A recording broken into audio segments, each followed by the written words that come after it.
Tout le monde, je suis Kevin Razi et vous êtes dans CKR, le podcast préféré de vos podcasteurs préférés. Toujours un plaisir et un honneur de vous servir, sachez-le, et de faire un rapide débrief de tout ce qui s'est passé en cette fin de semaine. Alors je vais commencer évidemment par la mauvaise nouvelle. De la semaine, c'est le départ, la mort d'un confrère de scène de stand-up que vous connaissez tous, qui s'appelle Boon Min et qui est le chinois marrant. Et ça a été très violent d'apprendre sa mort à 43 ans. Et franchement, ça nous a tous remués. Alors, même si on est à Avignon, il y a quand même pas mal de stand-uppers. J'ai pu hier rejoindre pour faire une sorte de veillée en mes bons enfants, et ça nous a fait du bien. Tous les gens du milieu du stand-up, de la prod, des bookers et quelques stand-uppers. Il y avait Dedo, Adèle Fugazi, j'ai vu Edouard Delonoyon, Mathieu Madénian, Swan Périssé. Et c'était cool de pouvoir se retrouver, tu vois, de pouvoir discuter, se rappeler des bons souvenirs aussi autour de Boone. Mais c'était violent. C'était très violent et puis bah voilà quoi. Il avait la triste prophétie autoréalisatrice du titre de son spectacle que je ne connaissais pas et que j'ai découvert en même temps, qui devait s'appeler Kill Boone, où il faisait dans le visuel et tout un parallèle avec le film de Tarantino. Alors donc là, quand tu lis le titre, tu dis putain, ouais, truc de ouf quoi. Il avait une tournée quand même assez fat qui était prévue, un retour à Paris et tout. Ça faisait 4 ans qu'il n'avait pas fait de nouveau spectacle. Donc ouais, franchement, ça fait du mal. Donc voilà, j'en profite pour rendre un hommage à ce frangin que j'ai connu à mes débuts en 2007, je crois. 2007, j'avais fait, on m'avait appelé de fil en aiguille, je sais plus comment, pour faire une apparition dans un sketch, dans un DVD de coupé décalé d'une nana qui s'appelle Maïmouna Koulibaly, que j'embrasse, et qui voulait qu'il y ait des parties un peu drôles, tu vois. Bref, DVD déjà, tu vois que c'était ça date, et DVD de coupé décalé, trop drôle. Et, euh, et on avait un sketch qu'on devait jouer ensemble, et c'est comme ça que je l'ai rencontré. On était tout jeunes et je cherchais la photo justement. Bon, j'ai pas voulu poster de photo avec lui, etc. Parce que bah, j'ai pas besoin de. Mon hommage, il lui va à lui directement. J'ai pas besoin de montrer mon hommage. Après, s'il y en a qui le font, tant mieux. Enfin, je grand bien leur en face. Je suis pas là pour juger la façon dont tu as besoin d'extérioriser tout ça. Mais moi, j'avais pas forcément envie de montrer que je le connaissais, tu vois. Je pense de le rendre hommage pour ma part, pour apaiser mon cœur, était largement suffisant que de montrer que je connaissais. Mais oui, effectivement, c'est la première personne avec qui j'ai fait un sketch vidéo, qui n'était pas connu lui non plus, hein, d'ailleurs. Et puis bon, on s'est toujours suivi, tu vois. Je vais pas vous inventer des grandes histoires de c'était mon frère, on était comme ça, les doigts de la main et tout. Je sais qu'il y en a qui ont été bien plus proches de lui et qui ont parlé, comme Kéron. Bon, même si ça faisait longtemps qu'ils s'étaient plus parlé, pour plein de raisons. Donnel, Hakim Omiri, enfin Farid Chamek, il y en a plein. J'ai fait le Jamel Comedy Club avec Boone, donc on a fait une ou deux saisons ensemble. Donc ouais, tu vois, et puis même à chaque fois, tu vois, je regardais la dernière correspondance qu'on a eue, tu vois, il m'avait dit, mais mec, si tu veux venir faire ma première partie, t'es le bienvenu. Euh, que des mots sympas tout le temps, tu sais. Il était très bienveillant, très gentil, tout le temps. Personne ne pourra lui reprocher ça.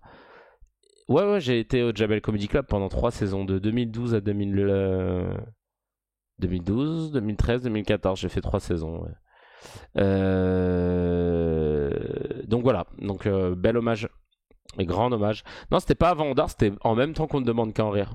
J'ai commencé On ne demande qu'à en rire en janvier 2012 et en juin 2012, j'ai fait ma première saison au Jamel Comedy Club. C'était le grand retour après, je crois, presque 6 ans d'absence, 7 ans, je sais plus. Et ensuite, voilà, j'ai fait les deux. Et l'année 2012 était très ouf pour moi. Je fais une petite parenthèse sur WAM. Hein. C'est là où j'ai commencé à gagner ma vie en tant qu'humoriste. Tu vois, j'avais commencé en 2007 ce métier à côté je fait. Et vraiment, quand j'ai commencé à gagner ma vie en tant qu'humoriste, c'était en 2012 parce que j'ai commencé en ne demande qu'à en rire. Ensuite, en juin 2012, je rejoins le Jamel Comedy Club.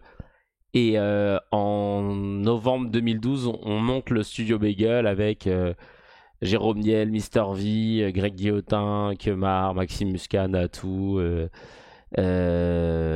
Ludovic, Madi, Marion Séclin. Nous rejoindrons après. Enfin, il y avait Jam Poulpe. Nous rejoindrons après Alison Wheeler, Mister V, j'ai dit. Bref, ouais, donc cette année 2012, merci beaucoup Nafta. C'est trop adorable. Merci beaucoup. Donc voilà, cette année 2012, pour moi, ça devait être la fin du monde. Bah, moi, ça a été le début d'un nouveau. Allez, vas-y, c'est parti, on va réagir. On va lire les réactions sur le dernier épisode. Alors là, j'en ai eu un, putain. C'est Moumi Mraka, je sais pas s'il est sérieux ou pas. Il a dit la musique de fond est gênante, alors que je l'ai vraiment mis en fond, hein, tu vois. La musique de fond est gênante. Merci pour le partage de ton point de vue. Donc, un tacle et un compliment. Bah, merci d'avoir écouté, en tout cas, c'est gentil. Cœur conscient qui dit on ne veut pas que la tour Eiffel soit éteinte pour les Palestiniens, mais allumée aux couleurs de la Palestine comme tous les autres pays. C'est vrai que c'est mieux. Éteinte, c'est un peu la facilité quand tu veux pas froisser tout le monde, parce qu'au pire, les gens qui savent pas pourquoi elle est éteinte, ben voilà, ils auront pas connaissance du pourquoi du comment. Mais alors, je dis, on a fondé le studio Bagel, mais je suis pas co-créateur du Bagel. C'est juste que quand ils ont décidé de monter le studio Bagel, et ben ils nous ont contactés, mais à part le nom qu'ils avaient déjà trouvé. Tout était à faire, tu vois. Donc tous les premiers sketchs, tout ça, la direction artistique de ce qu'on allait devenir, elle a été faite tous ensemble. Voilà, c'est ça. Félicitations pour la reprise des études, bon courage. Merci beaucoup à l'Abdark. Écoutez, bah, ma foi, moi j'ai renvoyé mon dossier, je l'ai fait en une nuit. On verra bien ce qui se passe. Réponse en octobre. Là, j'ai rien à faire pour l'instant.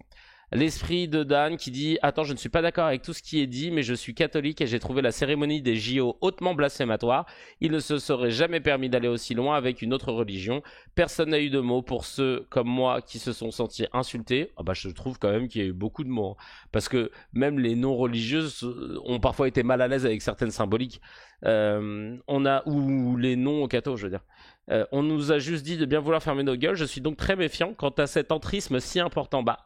Malheureusement, Dan, là je t'ai cité des faits de l'enquête de Mediapart. Je pourrais pas être plus deep et plus précis dans cet entrisme catholique parce que je vous invite à lire l'article si vous pouvez le faire. Il y a des abonnements à 1€ à Mediapart pour 15 semaines et après vous passez au tarif normal, donc vous pouvez annuler l'abonnement avant ça.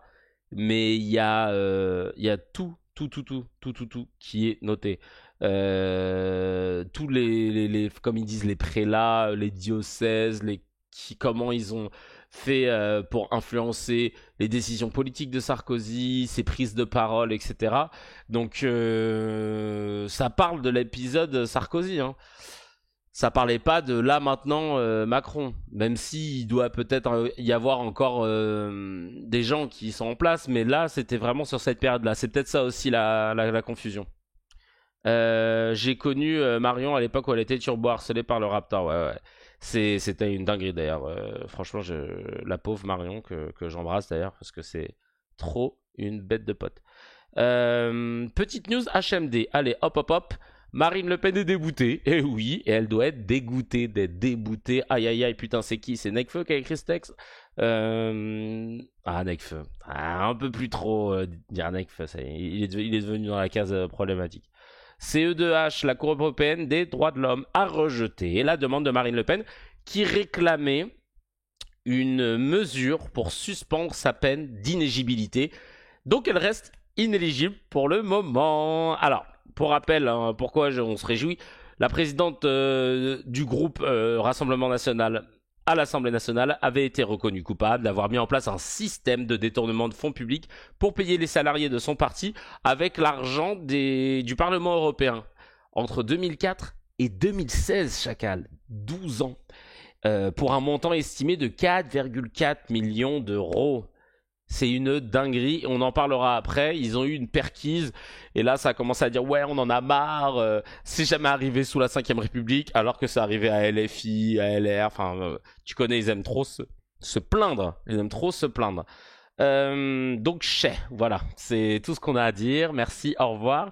N'oubliez pas, je vais attaquer les médias, les petites news, on rentre vite dans le vif du sujet, mais merci pour la force que vous donnez. L'été c'est un peu plus dur, on sent que les gens sortent, sont en vacances, sont plus trop là.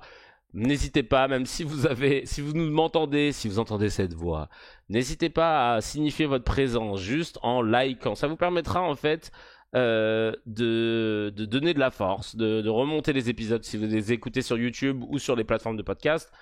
Et si vous vous abonnez, par contre ça c'est pour vous, parce que si vous aimez ce contenu, si vous aimez apprendre un peu tout ce qui se passe, mais d'une façon différente, tu vois, et ben l'abonnement il est pour vous, hein. J'aimerais trop qu'on puisse dépasser les 320 000 sur YouTube, parce qu'on est un peu kéblo, ça m'en remonte, mais on est kéblo, cette barre symbolique, je sais qu'on peut la péter ensemble. Et si vous voulez s'y tenir, il y a aussi le Tipeee, CKR pour donner de la force et nous permettre de continuer à faire ces émissions, de ne plus jamais lâcher et de faire nos émissions en fucking public pour qu'on puisse se connecter ensemble, que je puisse donner la parole à tout le monde et tout, ce serait top. Et donc voilà, on a hâte de pouvoir faire plein de nouveaux projets et bien sûr financer le projet ultime. Le projet ultime, vous le savez, c'est cette cérémonie, les meilleurs d'or que je veux, tu vois, c'est pas parce qu'on va le faire entre nous que ça doit être cheap. Je veux que on fasse péter le score, qu'on fasse péter la sape, qu'on puisse créer des meilleurs d'or. Je sais pas à quoi elle va ressembler. Hey, salut Fessal. Je sais pas à quoi va ressembler la statuette des meilleurs d'or, mais je veux qu'on puisse faire une cérémonie tard les fous. Et ça va être qu'avec le Tipeee qu'on va pouvoir le financer. Je vais faire une petite campagne pour expliquer le truc. Je sais pas si on va être suivi. Moi, je sais que je pourrais trouver un théâtre, hein. Après, il nous laissera plus le faire, hein, mais je sais que ça, c'est pas un souci. Bref, j'ai trop hâte. Je compte sur vous. On enchaîne avec les mezzés. Alors là, c'est assez drôle. Ça va parler de budget 2026. Il y a 7 prix Nobel d'économie. 7, vous avez bien entendu, hein, qui exhortent la France à adopter un impôt sur les ultra riches. Ils exhortent la France, genre, s'il te plaît, Macron, prends ces mesures parce que t'en as besoin. C'est-à-dire qu'on est encore dans cette mouvance politique et cette tendance surtout dans les médias et dans les politiques à dire ouais putain les riches, putain les pauvres, ils sont encore en train de prendre des aides, ils ont encore fraudé, les prestations sociales il y en a trop et ci et ça etc. Et et pourtant t'as 7 prix Nobel qui te disent non mais là taxez les riches c'est bon là, vous les taxez pas assez. Je vous rappelle que les ultra riches en proportion, ils payent l'équivalent en impôts, si tu mélanges taxes, impôts, etc., de 26% de leurs revenus, alors que le commun des mortels en France, hein, ceux qui sont de la classe moyenne et les classes les plus populaires, c'est classe moyenne sup, populaire, hein, et ben c'est 50% d'impôts en équivalent qu'on paye entre les TVA, entre les taxes et les impôts sur le revenu. Donc c'est pas possible. Donc du coup c'est relou. Donc du coup on en a marre. Donc du coup il y a un moment où il faut rééquilibrer la balance. C'est pas normal. Et évidemment, hein, d'ailleurs il y a Maïs de la Colline sur Twitter qui dit la macro Le Pen refuse. Elle préfère payer les gueux. Elle préfère faire payer les gueux. Bah oui. Le Pen, le parti du peuple et tout, c'est faux. C'est faux, voilà. Karine Fournier qui dit, parce qu'ils avaient voté contre le SMIC à 1500 euros net, hein, je rappelle, le Rassemblement National, le Parti du Peuple. Hein. Ils avaient voté contre, voilà. Karine Fournier qui dit, c'est en 2022 si je dis pas de bêtises, je sais plus, il faudrait que je retrouve l'info. Trop intelligent pour être écouté par nos Mozart de l'économie. Ouais, grave. Le Mozart de l'économie, c'est celui qui a le plus plombé l'économie. Les gars, ils sont en train de te dire, mais je comprends pas, on a perdu 300 000 euros, 300 milliards d'euros, ils étaient où non mais... Et le pire, c'est que imagine toi tu fais perdre 300 000 euros à ta boîte parce que t'as fait une connerie et tout ça. Normalement, il y a des procédures contre toi, t'es plus aux affaires, il y a des procédures contre toi, enfin ce qui est logique. On va porter plainte, machin, nan, tu vas être dans la merde. Là, on a quand même Bruno Le Maire qui était aux affaires, qui a perdu des centaines de milliards d'euros, qui n'arrive pas à justifier de comment ça s'est fait et tout. Il dit oui, non, mais parce qu'en fait les prévisions étaient pas forcément bonnes. Et puis hop, allez, bah moi je vous laisse. À plus tard, moi j'ai un job dans le privé, donc tout va bien. Tu dis, mais pourquoi la vie elle est comme ça pour vous en fait? Vous êtes en train de nous dire que vous avez recréé une classe de privilégiés, comme à l'époque de la monarchie? Ah, vous savez ce qui vous attend hein, dans ce cas-là. Hein. Comme le dit Dr H, c'est la guillotine. Évidemment, quand je dis la guillotine, c'est métaphorique. Néanmoins, cette métaphore me plaît beaucoup. Et c'est quand même dingue. Et c'est quand même dingue de ouf de voir comment... Ouais, en entreprise normale, tu finis en slip après une connerie pareille. Non, mais ils te lâchent pas. Et eux qui sont en mode Startup Nation, il faut prendre... à gérer le pays comme une entreprise, ce qui est totalement une connerie. Ben, en fait, là, ça ne va pas. Là, ça ne va pas. Tu peux pas faire des dingueries avec l'argent public, les deniers de tous tes concitoyens. Et ensuite, pouvoir t'en sortir. Ça n'a pas de sens, en fait. Ça n'a pas de sens. Quel message tu renvoies? Tu renvoies qu'en fait tu peux faire tout et n'importe quoi parce que tu es privilégié, parce que tu as des droits que les autres n'ont pas, et cette pseudo-monarchie absolue qui est en train d'être reconstruite, ben j'ose espérer que un jour ça va se réveiller, on va se dire bah en fait non, 1789 c'est les mêmes bails. Bref, il y a deux reines qui disent oula, c'est pas trop le genre de la maison Macron. Leur truc, c'est plus de s'en prendre aux droits des chômeurs, de démanteler le droit du travail et de supprimer la retraite. C'est ça, exactement. Je rappelle aussi, alors pour celles et ceux qui suivent beaucoup ce podcast, vous les entendez souvent ces chiffres, mais on sait jamais, on a toujours une nouvelle personne qui débarque dans la crackserie, des nouveaux cracks de CKR. Donc je rappelle les chiffres de ma boîte à debunk. Taxer les riches, ça fait fuir, c'est faux. La réalité, seulement 0,2% des ultra-riches quittent leur pays après une taxe sur la fortune. Voilà. Source Gabriel Zucman, économiste, spécialiste de l'évasion fiscale. Donc si les riches fuyaient vraiment, on verrait des jets privés en file indienne à Roissy. Mais c'est que 0,2% des riches qui partent. Donc c'est résiduel. Et c'est une étude de l'IFRAP, un think tank qui est plutôt à droite en plus, sur les chiffres de la DGFIP. C'est le fisc, de janvier 2025. Donc vraiment, il n'y a pas de départ. Voilà. Ensuite, je rappelle aussi que c'est pas faute de l'avoir souligné. La fraude fiscale, elle s'élève en France entre 80 et 100 milliards d'euros. C'est énorme. Et la taxe Zucman, donc du fameux Gabriel que je vous ai présenté précédemment, 2% du patrimoine des ultra-riches, c'est-à-dire 1800 foyers qui ont plus de 100 millions d'euros de patrimoine, devrait être ponctionné, et que ça rapporterait entre 15 et 25 milliards d'euros. Ça a été adopté par l'Assemblée nationale, rejeté par le Sénat, donc là ça fait la navette. Je pense que ça va forcer que l'Assemblée nationale, je l'espère, va le faire passer, mais vu qu'il y a quand même une majorité de droite, parce que tu prends le centre et la droite et l'extrême droite, bon bah voilà, ça va être compliqué. Et comme maintenant, et c'est triste, c'est que le bloc Renaissance et le bloc RN, c'est les mêmes lettres quasi, donc tu dis ah ouais merde, ça avance conjointement.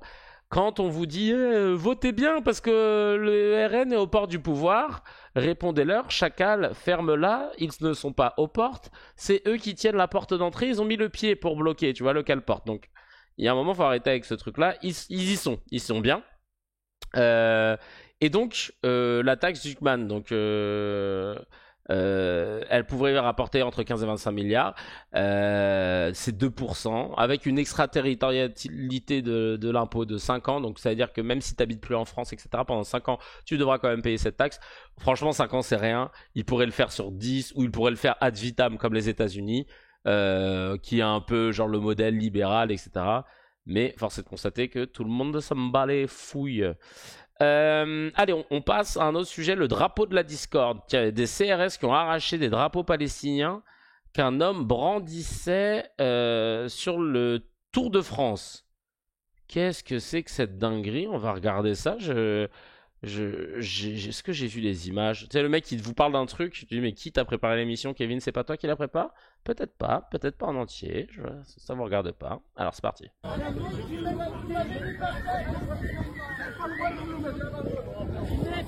Filmez!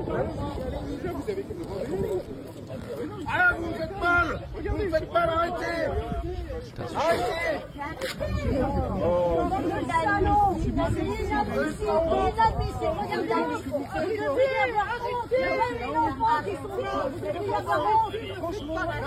Regardez-vous devant le miroir, la confiance que vous avez là. Vous êtes fiers de faire ça? Combien on vous paye? Combien on vous paye pour faire ça? Allez les gars, la route de la France! Combien on vous paye pour faire ça? Vous êtes... Mais franchement... Pourquoi les gens applaudissent? C'est pourquoi les gens applaudissent, s'il vous plaît. Dites-moi que j'ai mal compris les applaudissements, là c'est chaud.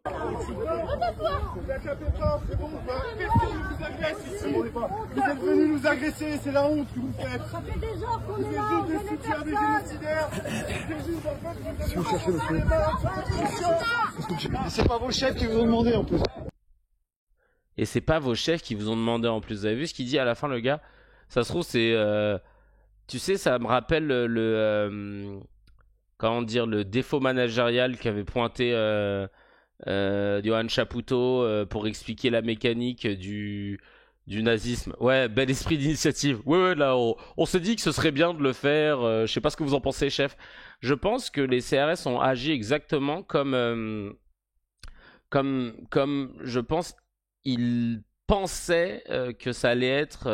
Enfin, ils ont agi comme ils pensent qu'on attend de... Oh, j'arrive plus à parler français, mais vous m'avez compris. En gros, je pense que c'est un défaut managérial, à l'instar de ce que disait Johan Chapoutot dans son travail, où en gros, tu prends des initiatives en anticipant ce que la direction, ce que ta hiérarchie pourrait te demander. C'est-à-dire que pas à l'aide de tes connaissances, tu te dis, je pense que ma direction aurait apprécié, je pense que ma hiérarchie aurait apprécié que j'arrache les drapeaux palestiniens, donc je vais arracher les drapeaux palestiniens.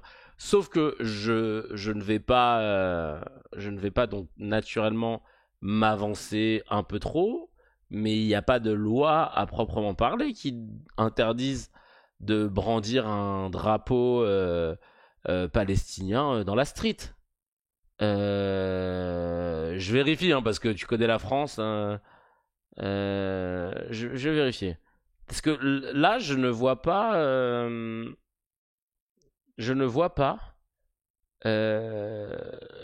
Tiens, il y a France Info qui avait fait un article là-dessus. Le maire de Châlons a décidé d'interdire le port du drapeau palestinien dans sa commune pendant 3 mois, car selon lui, c'est devenu un symbole et un signe de ralliement par les auteurs de violences. Ah ouais, d'accord. Donc en fait, alors le maire peut limiter la liberté d'expression sous condition. Plusieurs militants de la France Insoumise l'ont alpagué, ce fameux maire. Cet arrêt est illégal et relève du racisme anti-palestinien. La justice a tranché, c'est parfaitement illégal d'interdire le drapeau palestinien. Ça, c'est la députée de Seine-et-Marne qui l'explique, Ercilia Soudet. Ce maire le sait, mais il préfère encombrer la justice avec ses conneries. Commente le militant Ilan Gabet. Le sujet est complexe, il n'y a aucune loi qui ne définit dans quelle mesure est-il possible de brandir un drapeau étranger en France malgré les tentatives de plusieurs propositions de loi, notamment en 2009 puis en 2011, qui n'ont jamais abouti. Il est entendu que brandir un drapeau étranger fait partie de notre liberté d'expression et donc en parallèle aucune loi ne dit si un maire a le droit ou non de l'interdire. Selon le code général des collectivités territoriales, le maire a un pouvoir de police municipale, ce qui lui donne le droit de limiter certaines libertés à condition que cela soit nécessaire et proportionné afin de faire régner l'ordre public. Cependant, même si cela ne présage rien de ce qui arrivera à l'arrêté municipal de Chalon-sur-Saône, bon là c'était pour ce cas-là précisément, que certains opposants entendent contester, la justice administrative s'est déjà prononcée plusieurs fois sur le sujet. Non, pour la justice, l'interdiction d'un drapeau n'est ni nécessaire ni proportionnée. Voilà, CQFD. Donc, ces CRS ont simplement fait un putain d'excès de zèle. On voit des gens avec un drapeau palestinien, on fait un raccourci... en estimant que ça peut être un trouble à l'ordre public, sachant que ce mot c'est un mot fourre-tout, tiroir, où tu peux vraiment, c'est le panier de linge sale, et tu peux tout faire en partant du principe de précaution de trouble à l'ordre public, sachant qu'au final, de ce que je comprends en regardant la vidéo, c'est que la nana, elle explique qu'il faisait rien à part brandir le drapeau, donc par conséquent, il n'y avait pas de trouble. Après, il y a vraiment des fils de raclure de chibre qui ont applaudi, et ça j'ai pas compris quand le gars était au sol et tout, parce que vous avez vu comment il a été malmené, le gars. Mais à quelle heure vous vous rendez compte qu'on est dans un pays où brandir un drapeau, parce qu'évidemment ils auraient brandi le drapeau ukrainien tranquille, israélien, je pense qu'ils n'auraient pas eu cet accueil si chaleureux. Les CRS, à partir de quand c'est severance. CRS, police, militaire, c'est severance. Si vous m'écoutez, les gars, expliquez-moi à quel moment, quand vous êtes rentré dans cette fonction, on vous a fait l'opération pour vous mettre une puce dans la tête. qui vous empêche de vous rappeler de votre vie profane et qui vous pousse à faire des conneries comme celle-ci. Expliquez-nous comment vous arrivez à être matrixé.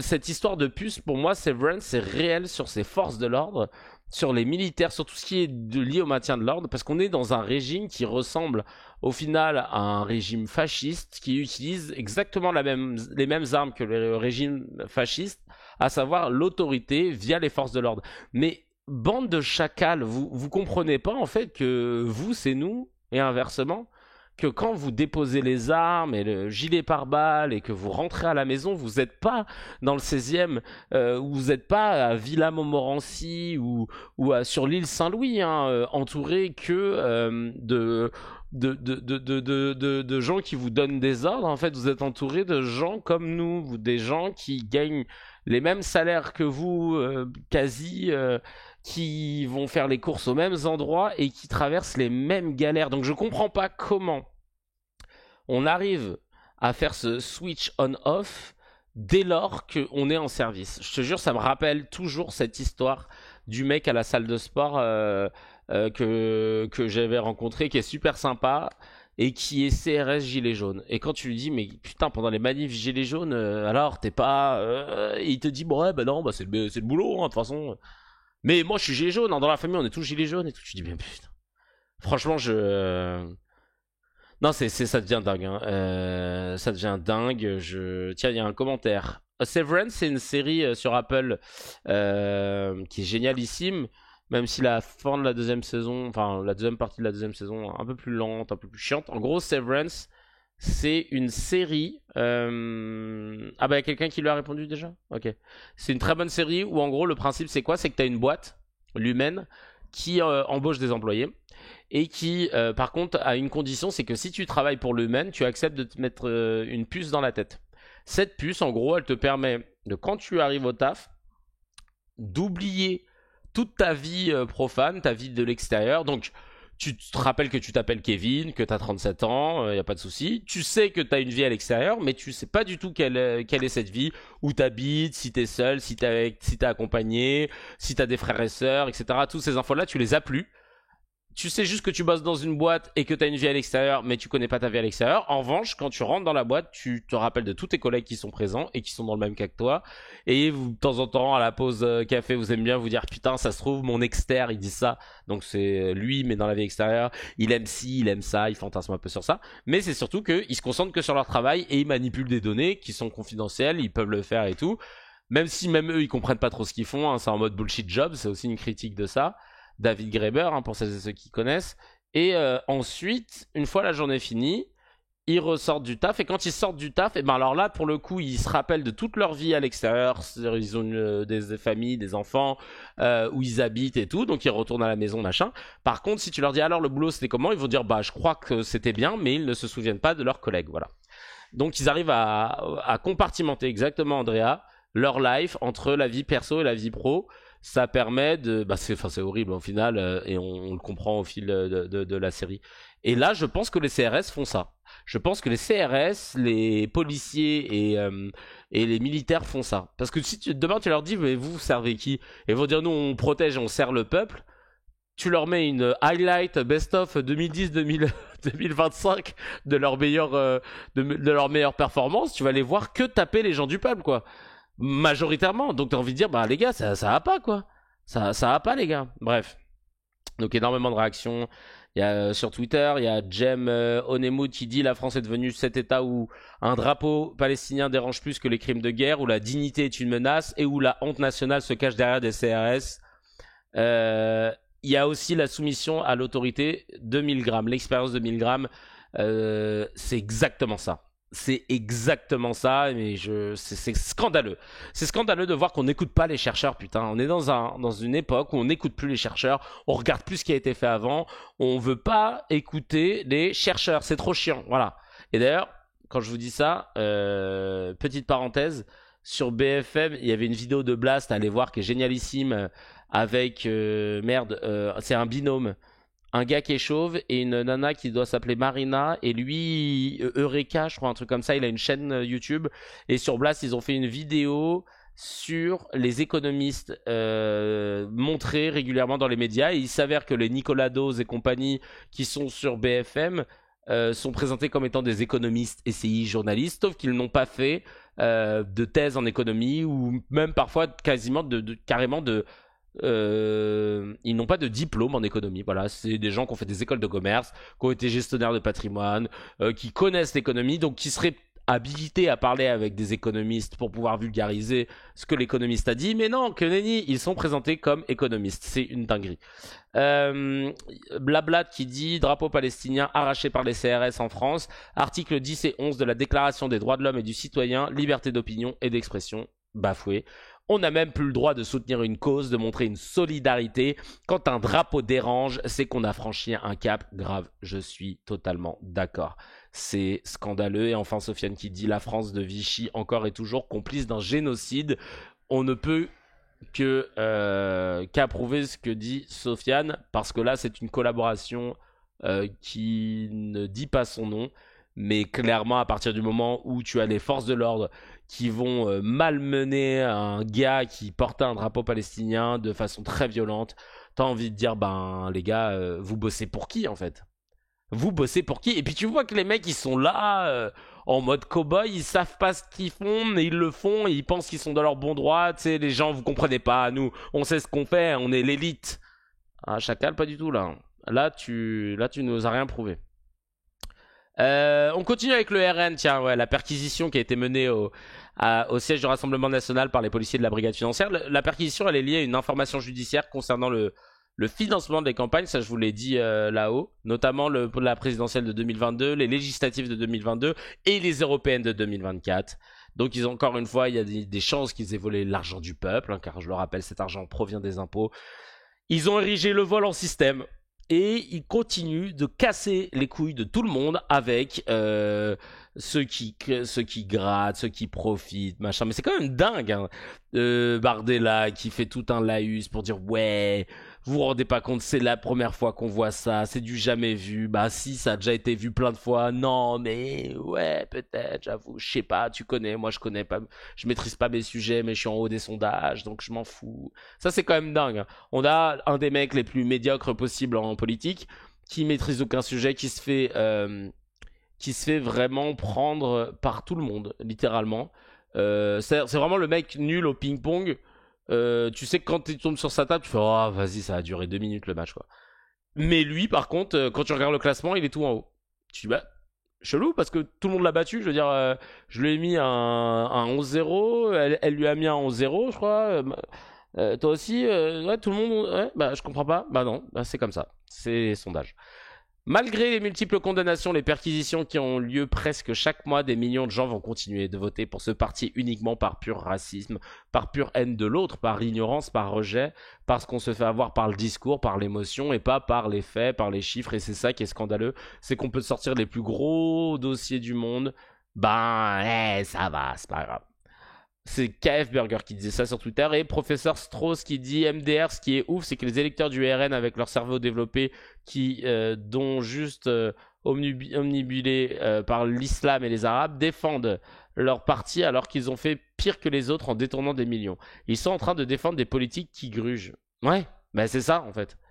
Je sais pas comment tu... Et si tu leur dis ça, ils vont dire « Oh mais tous les partis ont fait ça. Tous les partis ont grugé, ça va. » Et tout, t'as envie de leur dire « le LR, ouais, peut-être. Le PS, peut-être. LFI, pas sûr.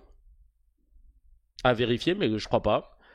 Les Verts, pas sûr. À vérifier, mais je crois pas. Le PCF, je sais pas du tout.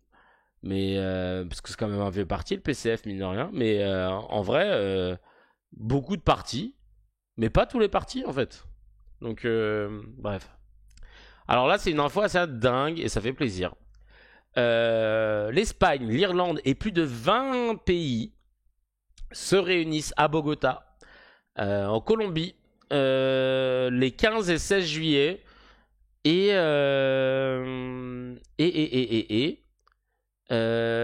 Pour des mesures concrètes contre Israël. Accusé de violation du droit international, le groupe de la Haye, incluant la Chine, la Turquie et le Brésil, passe à l'action collective, un tournant selon la Colombie. C'est un truc de ouf. c'est un trou de ouf. Parce que, en fait, ça va vraiment changer la donne.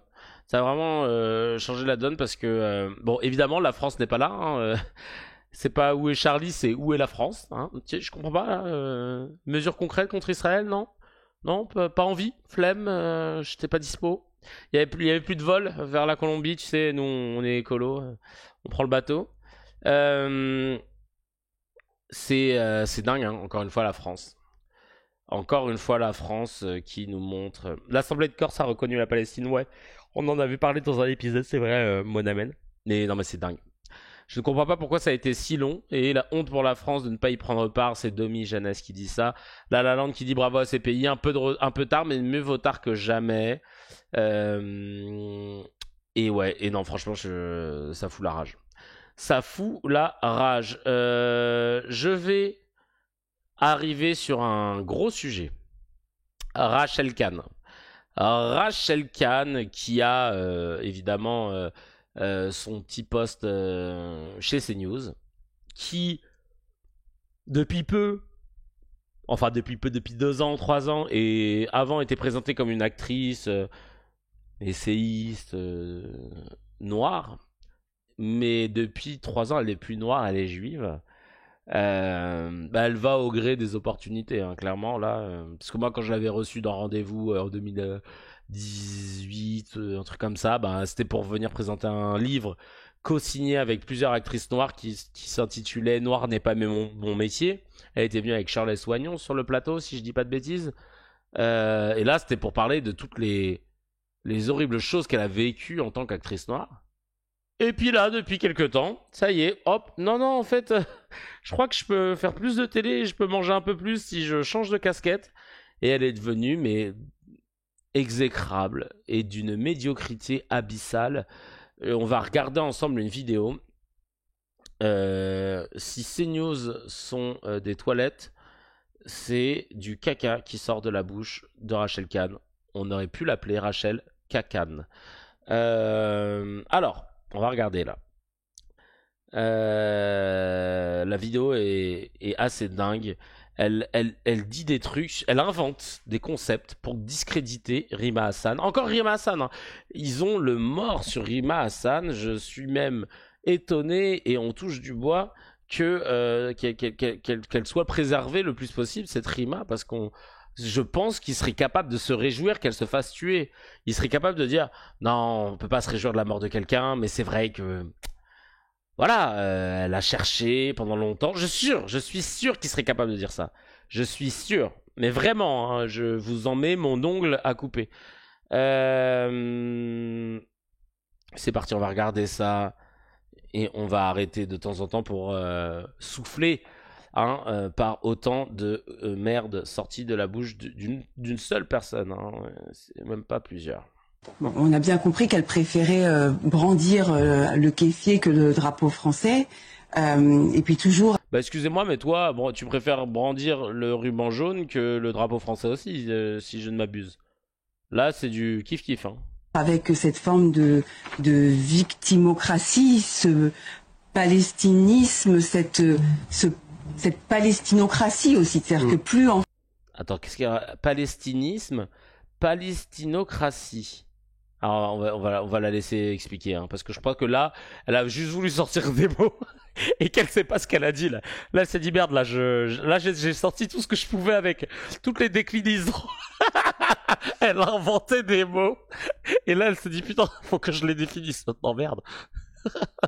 En fait, elle se dit victime de son impossibilité du retour en Palestine, plus finalement pour l'ensemble de ses followers, puisque c'est une influenceuse de haine en réalité, qui profite du pogrom du 7 octobre et qui profite de ce qui peut se passer à Gaza pour dorer en fait son aura, notamment au sein de la France insoumise, et fracturer la société française.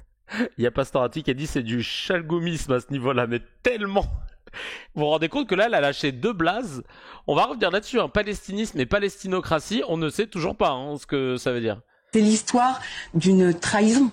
C'est l'histoire d'une trahison française. C'est l'histoire d'une personne qui, alors elle, qui répond éperdument à ce que veulent notamment les frères musulmans, c'est-à-dire être dans l'entrisme jusqu'au sein. Ah, el famoso entrisme, ça y est, il est sorti. Oh purée de pommes de terre, mais c'est pas vrai C'est ça. vrai qu'on se disait, ça faisait 1 minute presque qu'elle parlait, il n'y avait pas encore le mot entrisme, du frérisme. Merci beaucoup. Hein. On aimerait bien voir le prompteur que tu es en train de lire, hein, vraiment. Qui est le même que Kevin Bossuet, de tous ceux du CNews. Hein. Ils ont tous le même texte. Hein.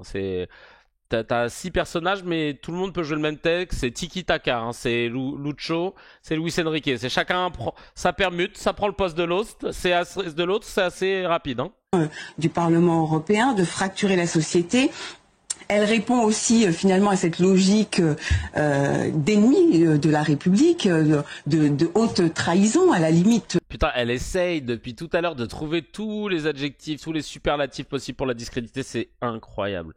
De ça, puisqu'elle ne reconnaît pas, finalement, on a des difficultés avec l'Algérie, on a toute la question de nos 2 otages de Boualem Sansal, et elle fait le choix de l'Algérie. Donc c'est-à-dire que c'est quand même assez, enfin c'est terrorisant en réalité. Plus que problématique. C'est très problématique. Et par ailleurs, elle utilise véritablement des méthodes pour insuffler de la haine, de la violence au sein de notre société. Elle utilise finalement une méthode 2.0 pour avoir une stratégie du Troisième Reich. Ah bah tiens, ça me fait penser à la Diaspora Defense Force qui produit des vidéos sur tout le monde et notamment sur Rima Hassan sans les signer, sortant des informations de leur gros huc et pour discréditer, pour diffamer, qui font mettre des pressions à toutes les personnes qui pourraient avoir publiques, qui pourraient avoir des propos pro-Palo, des pressions pour celles et ceux qui signent des pétitions. Hein, on fait un coucou à Arthur et c'est marrant parce que bah du coup elle est en train de décrire ce que eux ils font quoi, c'est assez dingue. De pointer du doigt, de faire des cibles dans le dos des citoyens juifs. Bah c'est pareil ce que vous faites aussi, hein, à chaque fois afficher les gens qui auraient un soutien, qui n'irait pas dans votre sens. C'est bien parce que tu décris super bien le mouvement dont tu fais partie quoi. Non mais c'est dingue de voir comment t'es dans une matrice totale. À la seule différence que... Et c'est là, en fait, que tu... Parce que des gens pourraient dire, bah, c'est quoi la différence entre eux et ceux qu'ils critiquent, au final? Qui a raison, qui a tort? Bah, je vais te dire une chose. Ceux qui ont tort, ceux qui ont tort, c'est ceux qui sont mis en avant par le système, qui ont des chaînes de télé où ils peuvent dire ça régulièrement, parce que, hein, évidemment, le propos inverse, on le trouve pas à la télé, et qui sont ensuite soutenus par le président et toutes les personnes aux affaires du gouvernement. Donc voilà, si tu veux savoir si t'es dans le bon camp, si t'es du bon côté, si ça va si t'es si tu fais partie de la bonne équipe, et ben tu regardes vers qui se dirigent les médias, dans quel sens vont les médias et le gouvernement, et tu sauras que ben c'est pas ce sens-là qu'il faut embrasser évidemment. De faire des listes, on a vu sur ces messages de Twitter, des listes de gens qui ne sont pas d'accord avec elle ou qui pour le coup demanderaient la libération de Boualem Sansal, c'est une personne dangereuse. Vous me cassez les couilles avec Boualem Sansal, je vous le dis, voilà, je suis cash. Citez-moi un livre de Boualem Sansal. Vraiment, parce que ils sont tous en train de dire le pauvre écrivain, machin, je suis sûr qu'il n'y en a pas un qui a lu un putain de livre de Boualem Sansal qui, juste, je le rappelle, fait partie du conseil d'administration de Frontières, là, ce média d'extrême droite. Moi, c'est tout ce que je retiens. Donc, arrêtez de nous le vendre comme si c'était Voltaire ou Victor Hugo qui était enfermé. Vous n'avez aucune connaissance du travail de Boualem Sansal. Il représente juste ce rebeu d'extrême droite qui va dans votre sens et ça vous fait plaisir. Alors maintenant... Ah, t'as 27 ans, Nafta, je savais pas. Ah, bah, maintenant, est-ce que c'est juste qu'un franco-algérien, soit pour des propos contre son pays d'origine, soit enfermé en prison? Évidemment que non. Et ça, je l'ai entendu de la bouche de tout le monde, hein, du côté de ceux qui ne soutiennent pas là cette nouvelle rosta, cette starification de Boualem Sansal. Parce qu'on sait tous que nous, en tant que Français, on comprend pas ça. Mais maintenant, il faut arrêter de l'utiliser pour le mettre en porte-drapeau. Et il est français depuis pas si longtemps. Parce qu'il est au même titre que tous les autres. Je vais pas dire rebut de service parce que c'est vrai que on m'a signifié très gentiment en privé que de dire ça, il y a un gars qui l'avait dit de Zineb, tu sais, celle qui était qui a vrillé qui est arrivée du bon côté de l'histoire depuis le 7 octobre, la Zineb El Razaoui, c'est ça. D'ailleurs, on va le voir dans le miel, une ancienne vidéo d'elle. Il y a un gars qui avait été condamné pour avoir dit que c'était une arabe de service, ou si je dis pas de bêtises, elle ou alors une syndicate de police là, je sais plus. Dangereuse. Bon bah c'est la fin de la vidéo. Bref. Mais oui, t'es grave jeune, Nafta, 27 ans, on a 10 ans de différence. T'as la vie devant toi. Alors, on va juste relever les mots là. Cette palestinocratie aussi, c'est-à-dire que plus palestinisme, cette palestinocratie aussi. Ah, c'est génial de voir. C'est-à-dire que plus en fait elle se dit victime. Alors attends, on va reprendre le palestinocratie parce que je veux comprendre. Si ce palestinisme, cette palestinocratie aussi, c'est-à-dire que plus en fait elle se dit victime de son impossibilité du retour en Palestine, plus finalement pour l'ensemble de ses followers, puisque c'est une influenceuse de haine en réalité, qui profite du pogrom du 7 octobre et qui profite de ce qui peut se passer à Gaza pour dorer en fait son aura, notamment au sein de la France insoumise, et fracturer la société française. C'est l'histoire d'une trahison.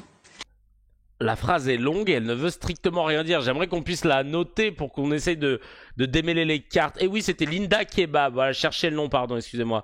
Et Taha Bouaf. C'était elle avec ses sourates anti-Israël dans le taxi, évidemment. Des sourates qui datent de 1400 ans et qui parlent d'Israël, qui parlent de Meir Habib, qui parlent de tout ça. C'est super. On adore Rachel Kahn qui kiffe vraiment nous raconter de la merde. Et pour notre plus grand plaisir. Et il nous raconte de la merde où sur une chaîne qui s'appelle CNews Transition, qui a mis un truc très drôle dit un truc très drôle à l'encontre, à l'endroit de Sarah Knafo, la compagne de Zemmour, qui est aussi présidente de son porte-parole de son parti. On remarque quand même que vous avez un certain succès sur les émissions de télévision, et je vous ai vu avec 3 consoeurs remarquables de France Info l'autre jour que vous avez... Regardez comme elle est contente. Mise en difficulté. La trilogie. France Info, France Inter et Le Monde. Je sais pas si elles vont... France Info, France Inter et Le Monde. La trilogie. Je les ai niqués. Oh là là. Prenez une chambre, non? Les gens, vous avez remarqué, les gens ont peur de vous un petit peu. Hein. Bah écoutez, je suis invitée sur France Info cet après-midi, mais ils me disent qu'ils vont peut-être annuler à cause de la grève. Ah, mais oui, mais autrement, j'ai l'impression qu'ils ont un peu peur de vous parce qu'ils se disent... Cette jeune femme est brillante, en fait, elle est intelligente et ça va être difficile de la... Oh là là, elle peut plus cacher sa joie. Oh là là là là là, oh là, il y a plus assez de place pour sourire. Oh, c'est trop. Non mais vraiment l'autre. Vraiment, mais Pascal Pro, il est content de parler, qui est brillante, qui est intelligente. Oh là là là là. Non mais j'en peux plus, regardez comme elle est contente. C'est génial. Oh purée de pommes de terre, mais c'est pas vrai ça. Contrer, c'est pas... Ils ont peur, hein. Bah écoutez, qu'ils le fassent quand même. C'est important. Bon, merci. C'est important d'avoir en politique des jeunes gens qui sont... Là, dans sa tête, elle se dit, franchement, j'ai bien fait de venir, hein, parce que franchement, oh là là, ça me fait plaisir. Oh là là là là là là, purée de pommes de terre. Et qui ont de la qualité. À gauche comme à droite. Ah là là là là. Voilà, je voulais juste vous mettre ça en parlant de CNews. On va juste lire quelques réactions par rapport à Rachel Kahn.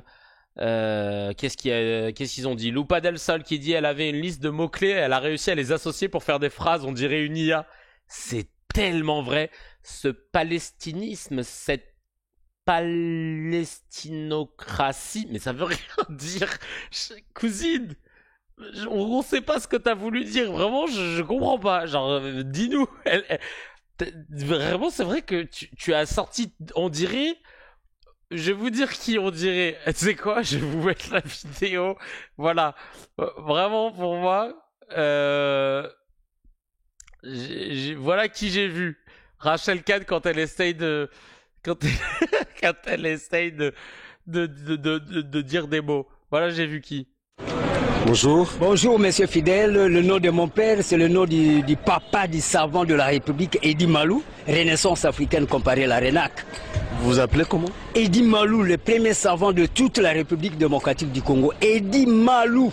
E-double-D-Y, trait d'union M-A-L-O-U. C'est-à-dire, ça veut dire imposer la force vers l'ovanium. C'est-à-dire l'estime du savoir. Les gens qui connaissent beaucoup de choses, cristalliser, imposer, intentionner ça dans toute la République démocratique du Congo pour que nous puissions avoir la congo-lexicomatisation, les lois du marché propre congolais.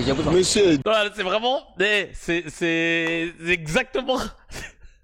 C'est exactement ce qu'elle a fait.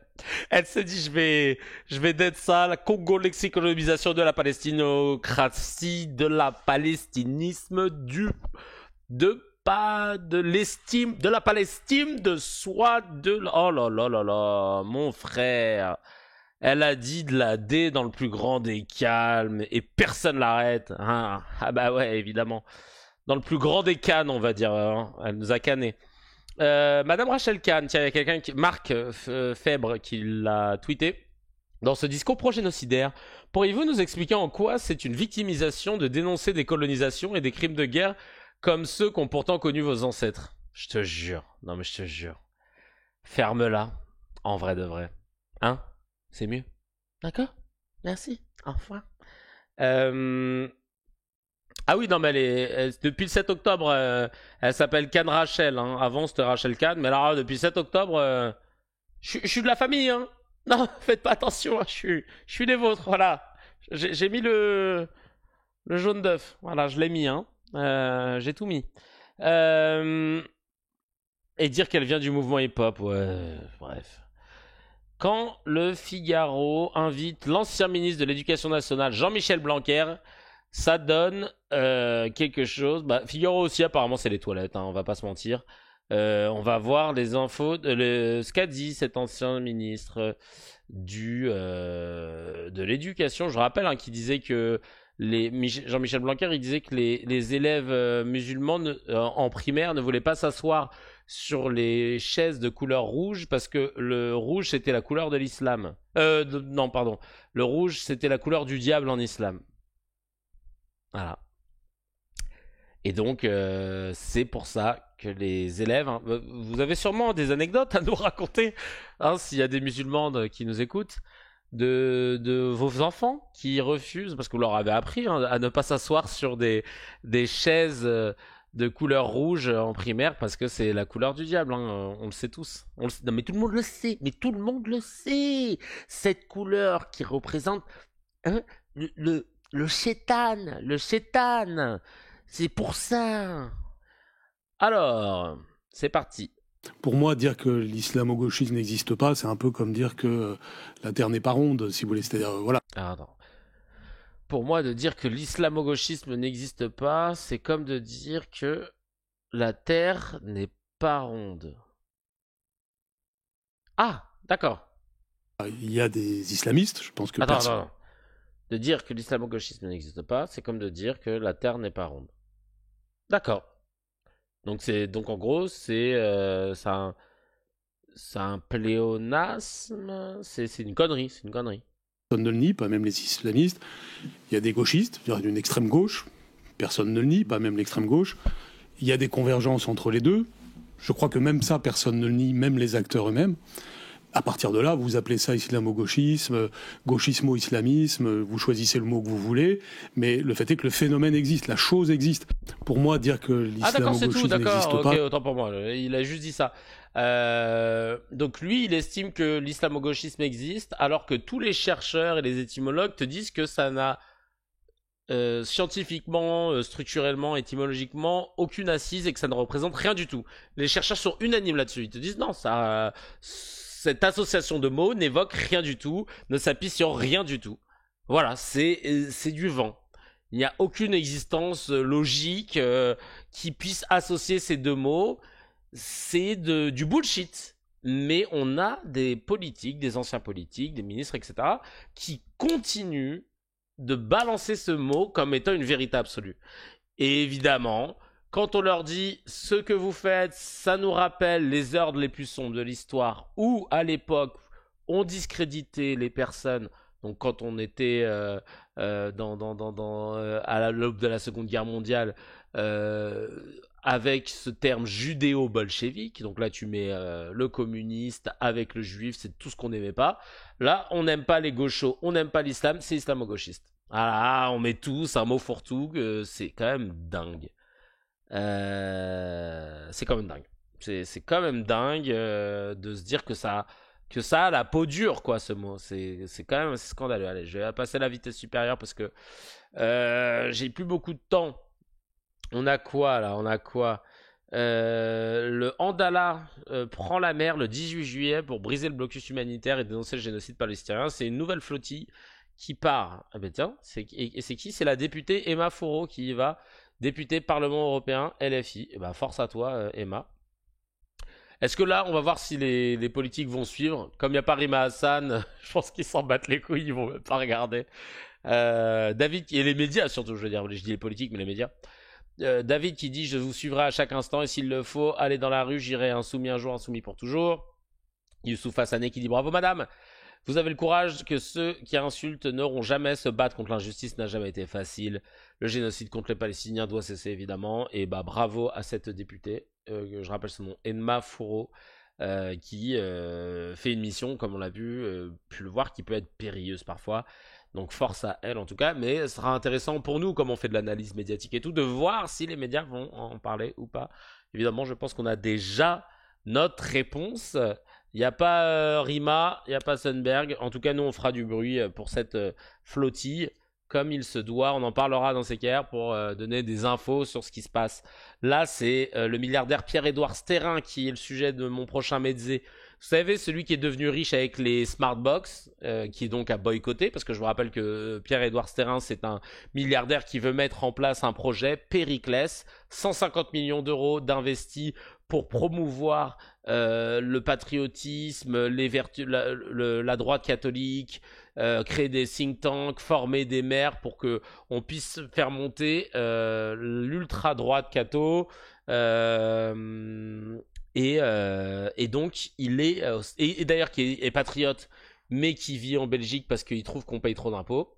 Super, le patriotisme, et qui a toujours et qui est convoqué depuis un petit moment par une commission d'enquête justement sur son mouvement Périclès, qui est au final juste de l'entrisme et surtout un trafic d'influence incroyable, parce que le mec a signé le fait qu'il a créé son mouvement Périclès.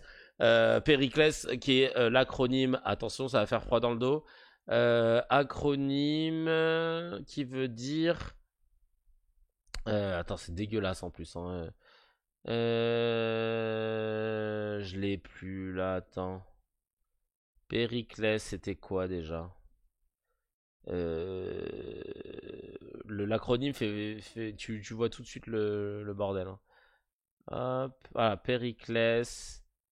Déjà, il y a Riclès dedans. Une boisson qui est dégueulasse. Hein, déjà, faut quand même le souligner. Voilà, projet Périclès, ça y est, je l'ai. Patriotes, enracinés, résistants, identitaires, chrétiens, libéraux, européens, souverainistes, Lipoutou. Non, je sais comment on aurait dit le poké rap. Voilà, c'est genre droite, libérale, conservatrice. Acronyme de méchant, je te jure, ouais, non, vraiment de méchant de dessin animé. Terra Ratatak. J'avais vraiment envie d'enchaîner sur ça là, mais je les avais plus, dommage. Et ben il a versé via des prêts dissimulés 1,8 million d'euros à des candidats du RN. Il faut arrêter le fait que les milliardaires s'occupent de la politique et des médias. Je pense qu'il va falloir mettre un cordon sanitaire en France. On a bien vu que ça ne marche pas, ou enfin du moins que comme les milliardaires sont majoritairement de droite ou d'extrême droite, donc il n'y a qu'une idéologie qui commence à se répandre. Et comme on a bien vu que l'Arcom ne s'est pas réguler parce qu'elle a toujours des belles paroles, mais dans les faits, elle galère parce que soit elle n'a pas les armes juridiques nécessaires, soit parce que y a des décisions qui sont d'ordre politique et qu'il ne faudrait pas froisser les gens. Bref, voilà, le milliardaire exilé, fiscal et patriote se fait épingler. Ça, c'est admire un Tariq qui parle de lui comme ça, le milliardaire exilé fiscal patriote, je te jure. Et Roger Germain qui dit c'est Pierre qui paye. Oui, alors ça c'est comment dire, c'est Pierre qui paye, c'est un clin d'œil à cette phrase d'extrême droite, c'est Nicolas qui paye, qui a été popularisée sur les réseaux et qui est très très très reprise par l'extrême droite. Le fameux c'est Nicolas qui paye, ça sous-entend que à chaque fois qu'il y a un truc qui se passe dans France, c'est qui paye? C'est Nicolas qui paye. Sous-entendu, c'est ce pauvre blanc français de souche de la classe moyenne qui paye beaucoup d'impôts et il paye pour tous les autres quoi. À chaque fois qu'il y a un truc qui est cassé, à chaque fois qu'il y a à chaque fois qu'il se passe quelque chose en fait. En gros, c'est toujours Nicolas qui paye. Ça sous-entend que Mohamed ou Raquel ou Ricardo, tout cela ne paye pas ou payerait moins, tu vois. Garde le poker pour les politiques accusés. Oula, ça va être long là, c'est clair. Alors là, on a du lourd avant d'attaquer le gros sujet. En plus, c'est un peu dans la même veine. Là, c'est Chalgoumi qui parle, voilà, sur la chaîne I24, la chaîne israélienne. On écoute tout de suite ce qu'il a raconté de beau. Vos impressions tout d'abord depuis votre arrivée en Israël. Accueil chaleureux, vous vous sentez entre frères, entre enfants d'Abraham? C'est qui ce journaliste? Je le vois tout le temps sur I24 là, il me fascine. Oui, bonsoir à tout le monde, c'est merveilleux, en sachant qu'on a dormi très peu, mais on a tellement de l'énergie, de l'espoir. Toute la délégation l'accueille à l'aéroport, l'accueille aussi au sein du président, le chef d'État, le président israélien Herzog, au Knesset, la rencontre aussi, la visite à la synagogue, à la grande synagogue, aussi au mur, à la mosquée. Tout ça, c'était pour passer aussi un message fort, un message de fraternité, de paix et d'amour et aussi de solidarité avec le peuple israélien, surtout après les attaques du 7 octobre. Donc un message d'espoir, espoir de paix, espoir de victoire contre le terrorisme, c'est ça que vous dites ce soir? Tout à fait, tout à fait. Ils sont pas seuls. Ce peuple, il est magnifique. Comment je l'appelais, le peuple du miracle. Il y avait tous ces imams. On mange la paix. Qui, avec leurs chants religieux, avec leurs prières, avec leurs discours de fraternité, avec toutes les rencontres pendant toute cette semaine. Ils ont fait 12 cours de fraternité. C'est des cours où on t'apprend à être pote. Je pense qu'on a besoin de montrer, on a besoin de dire que la paix, elle règne sur tout le monde et que l'islam, c'est pas l'islamisme et que l'Iran, le Hezbollah, les Hamas, ce sont sous régime iranien, pardonnez-moi, ils ont pris en otage l'islam et les musulmans. L'islam et les musulmans, il n'est pas l'ennemi du peuple israélien. D'accord, ok, très bien, merci. Alors, qu'est-ce qu'il a dit d'autre, tiens? Je sais pas quoi dire, en vrai. בתפילה מסורתית ושקטה באחד האתרים המזוהים ביותר עם טבח 7 באוקטובר, העבירה משלחת אימאמים ומנהיגים מוסלמים מאירופה שהגיע לביקור בישראל מסר חד. הזוועות שבוצעו על ידי חמאס לא נעשו בשם האסלאם. Qu'on a vu tous ces choses atroces, un message au peuple israélien. Vous n'êtes pas seul. Et pourquoi on accuse Israël de génocide? Malheureusement, ils sont tellement forts dans la diffamation. Ils sont tellement forts dans... Ah d'accord, donc quand on accuse Israël de génocide, ils sont tellement forts dans la diffamation. Malheureusement, ils sont tellement forts qu'ils arrivent qu'ils parlaient à tout le monde de mensonges. Et ça, c'est pas bien. Dans la haine, le 7 octobre, pour moi, quand on a vu la vidéo, on voit les images, on voit les choses horribles. Et aujourd'hui, les civils palestiniens, ils payent les conséquences à cause de crimes de Hamas. My message for the Muslim community is, look, if you believe that Islam is a religion of peaceful religion, then you have to seek, you have to follow the religion. Peaceful principle of religion, not political sense of the religion, because that political Islam has already ruined the entire world. בשבוע האחרון סיירו חבריה בליווי. Après il parle de trucs. שלו הותקף אתמול בבוקר ברחוב באיטליה. Bon, comme d'hab, hein, Chalgoumi, voilà, qui brille toujours par son incroyable. Hein. Pour le coup, cette phrase, il l'a dit correctement. Ah oui, non, là par contre, Ça, il l'a dit de façon limpide. Et j'ai une vidéo un peu gaulerie, là, je vous l'envoie. Chalgoumi quand il doit parler, quand il doit cracher sur les musulmans. Permettez-moi pour la France et pour les Français de chanter la Marseillaise tout d'abord aujourd'hui. Non, on n'a pas le temps. Non, vraiment, respect pour... Quand Chalgoumi doit cracher sur les musulmans, alors là, c'est Neymar à son prime. Malade, voilà, ça m'a fait beaucoup rire. Franchement, j'adore. J'adore. Hop. Je vais aller enchaîner sur mon sujet principal. Je vais avoir le temps, ouais. Ça va être juste, mais je vais avoir le temps de le faire. J'espère que vous n'avez pas été trop dégoûtés par notre ami Chalgougou. Voilà, on a l'habitude. Ouais. Tant mieux parce que je me suis toujours demandé si un jour, si je le croise ou Sonia Mabrouk, comment je vais me retenir de les arroser d'un crachat. C'est pas... Alors il faut se retenir, mais c'est pas facile. Du coup, elle existe vraiment, la mosquée de Drancy, mais je crois que moi j'y suis déjà allé. Évidemment, il n'y avait pas Chalgoumi, hein, mais ouais, bien sûr qu'elle existe. Mais lui, il n'existe pas là-bas, quoi. Là, sur CNews, voilà, je voulais juste faire un focus parce que la vidéo est un peu longue, elle dure 7 minutes 20. Et on va faire un react de ça. Ils ont trouvé un nouveau musulman anti-musulman. Voilà. CNews, ils sont très forts pour trouver des Arabes qui n'aiment pas les Arabes. Je pense qu'ils ont une école où ils ont des recruteurs comme au football, tu sais, ils envoient des recruteurs un peu partout. Parce que là, le mec, il nous a fait la complète. Jambon, fromage, supplément cheddar, olive, maïs, sauce algérienne, Inch'Allah. Mais moi, 4 mozzarella sticks, 2 tenders et un mirinda fraise. Là, vraiment, il a fait... Ah ouais, non, vraiment, ils ont des recruteurs incroyables. CNews, pour trouver des gens. Là, ils ont trouvé un peu plus savant que l'autre qui était youtubeur essayiste. Mais voilà. Franchement, c'est du petit lait. Alors attends, j'avais une vidéo par rapport au RN. Je vais vous la mettre avant que j'oublie parce que là, je suis en train d'épuiser toutes les vidéos là. Les dingueries de ce 8 juillet, c'est fait. Le parquet européen a ouvert une enquête sur le Rassemblement national et ses alliés du groupe d'extrême droite Identité et Démocratie, soupçonnés d'avoir détourné plus de 4,3 millions d'euros de fonds européens entre 2019 et 2024 pour financer illégalement des associations et entreprises amies, dont 3,1 millions d'euros au bénéfice de 2 sociétés proches de Marine Le Pen, impliquant le fasciste et son ancien conseiller Frédéric Chatillon. Les droitards n'aiment toujours pas la démocratie. Le vote pour la présidence de la commission anti-France insoumise voulu par le député Les Républicains Laurent Wauquiez, qui était prévu demain 9 juillet, a été reporté à septembre par LR pour éviter qu'Aymeric Caron de LFI, qui était le seul candidat déclaré, ne prenne la tête de cette instance qui doit revenir à l'opposition. Furieux, Vincent Jeanbrun a accusé le Rassemblement cette vidéo cringe qu'ils avaient fait national et l'UDR de refuser de soutenir LR par pur calcul politicien et a appelé leurs électeurs à faire pression sur leurs députés.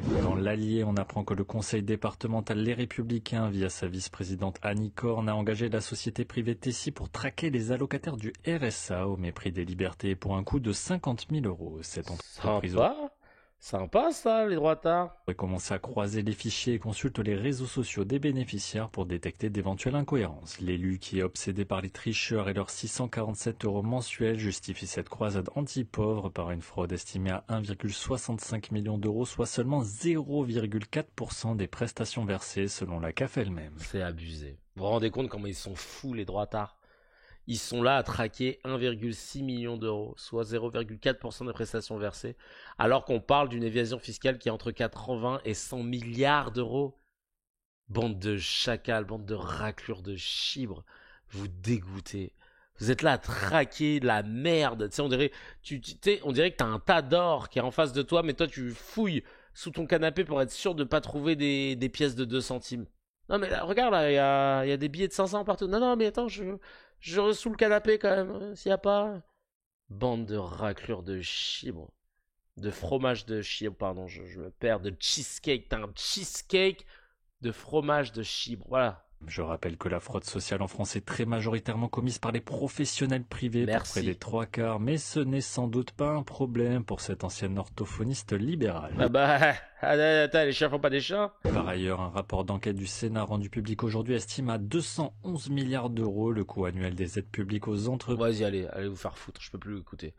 211 milliards d'euros le coût annuel des aides publiques aux entreprises. Allez tous vous faire foutre. Et vous êtes là à faire chier des gars qui sont à 647 balles par mois. Allez vous faire foutre. Mangez du cheesecake de fromage de chèvre. Vraiment, j'ai pas d'autres mots parce que là, c'est vraiment scandaleux. Et suivez ce compte sur TikTok, dinguerie de droitard. On va tout de suite regarder. Donc là, je vous ai fait cette parenthèse un peu décalée pour pouvoir... juste vider toutes les vidéos qu'on devait se mater. Mais alors là, celle-ci, c'est... Attention, c'est du petit lait. Hein. Là, on est... Alors, je vais vous faire l'introduction. Attendez, 2 petites secondes. Je vais faire comme l'introduction.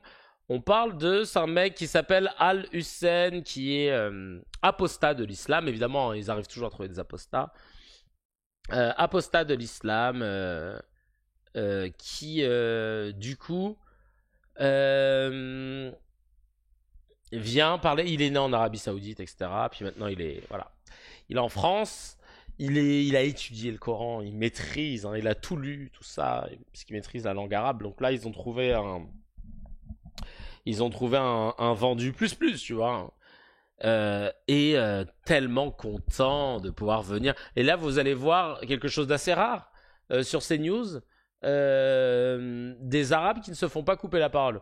Et c'est que quand ils sont apostats, évidemment. Hein, ça leur rend, on ne les coupe pas la parole. Même, on rajoute du temps de parole, on décolle la pub même. Vous allez voir, c'est assez incroyable. Bravo au Luis Campos du recrutement de CNews qui arrive à nous sortir des pépites hein, du centre de formation de vendus. Hein, c'est un service militaire qui s'appelle sûrement Muslim de service et ils ont donc un bastion voilà, de musulmans à disposition. Ah ouais, ils l'ont trouvé, le vendu convoité par toutes les chaînes d'infos. Tu sais, ils avaient besoin d'un nouveau Xiaomi et là, écoutez-moi ça, c'est une masterclass. Ensuite, on dit pas athée, hein. On dit mulhid. Mulhid, ça veut dire athée, mais le mot, il veut dire déviant. Quand vous êtes athée, vous êtes un déviant, vous êtes fou, vous êtes psychiatre, on vous psychiatrise. Et donc le mec, l'individu qui va critiquer l'islam en public, qui va offrir une critique aux musulmans, bah le lendemain, il est soit lynché, soit en prison, soit mort. Donc vous êtes traître, vous osez, vous êtes déviant, vous êtes psychiatrisé. Ah là, ils sont contents là de trouver quelqu'un qui va dans leur sens et qui soit de l'équipe d'en face, tu vois. Et avec tout ça, vous êtes jamais... J'avais pas capté qu'elle avait le nez de Michael Jackson, Christine Kelly. Même menacée, accusée d'islamophobie ici en France? Ah bah c'est ça que je dis. Comme en France, on peut pas dire à quelqu'un qu'il est déviant, ça a aucun sens, on peut pas dire qu'il est traître. Il faut un autre mot. Et ça rassemble tout ça, islamophobe. C'est-à-dire, il est fou, il est raciste, il est... Donc, c'est une inclusion qu'on peut avoir, mais moi, j'aime pas ce terme pour cette raison, déjà, parce qu'il va remplacer ce terme qui invisibilise dans l'espace public celui qui apporte une critique. Donc ça, c'est le premier risque de ce terme. Ah, ça, c'est son livre? Vous n'avez pas acheté. Hein. Et le deuxième risque important, c'est que vous allez déshumaniser les musulmans. Et ça, c'est très, très important quand vous êtes une autorité religieuse. Pourquoi? Parce que dans islamophobie, il n'y a pas musulman, il y a islam. Donc vous n'avez pas que vous assassinez un musulman, ce qui est un crime très grave, vous n'avez pas commis un acte anti-musulman envers un être humain. Vous avez commis un acte islamophobe. Donc l'assassinat d'un musulman devient l'attaque envers une idée. Mais c'est pas ça en France. En France, le musulman est plus important que l'idée. On s'en fiche, au fond, de l'islam. On veut défendre la dignité. Ah, le take, il est pas trop mal pour l'instant. L'intégrité physique d'un être humain chez nous. Donc... Pardon.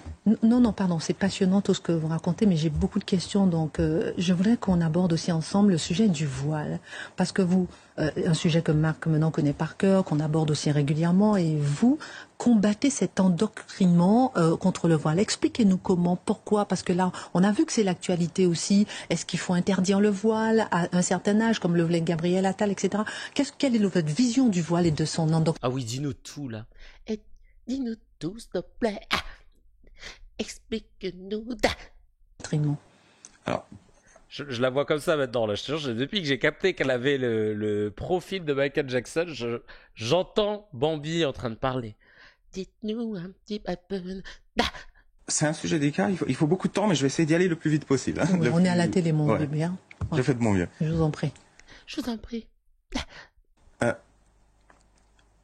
Le voile, c'est le retrait d'un droit fondamental.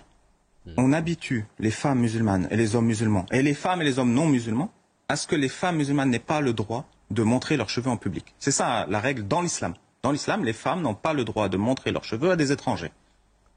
Et c'est ça qui est important. Le problème, c'est pas que les femmes cachent leurs cheveux ou pas. Je pense qu'elles font ce qu'elles veulent avec leur tête. Le problème, c'est pourquoi est-ce que tout le monde trouve normal qu'une partie de notre population perde un droit. Et que même cette partie de population ne s'en rende pas compte. Ça, c'est le premier point. Le deuxième point, c'est que c'est un endoctrinement dur. Moi, j'ai grandi au Moyen-Orient, je sais. Bah attends 2 secondes, excuse-moi, mais nous en France, on estime qu'il y aurait à peu près 10 millions de musulmans. Je vois pas 10 millions enfin, donc hommes et femmes, pardon. Enfin, je veux dire, on a tous des musulmanes dans nos entourages qui ne portent pas le voile et on n'est pas choqués. Enfin, je sais pas de quel pays tu parles en tout cas. Les filles, on leur dit pas le voile c'est la pudeur, le voile c'est une soumission à Dieu. Ouais, et les juifs qui portent des perruques et un foulard, frérot. Ouais, c'est vrai, la crypto passive. Va à Neuilly le week-end, tu vas voir. Sachant que tu dis oui, on n'est pas choqué que de cette obligation qu'on aurait de croire que des femmes devraient porter le voile et tout.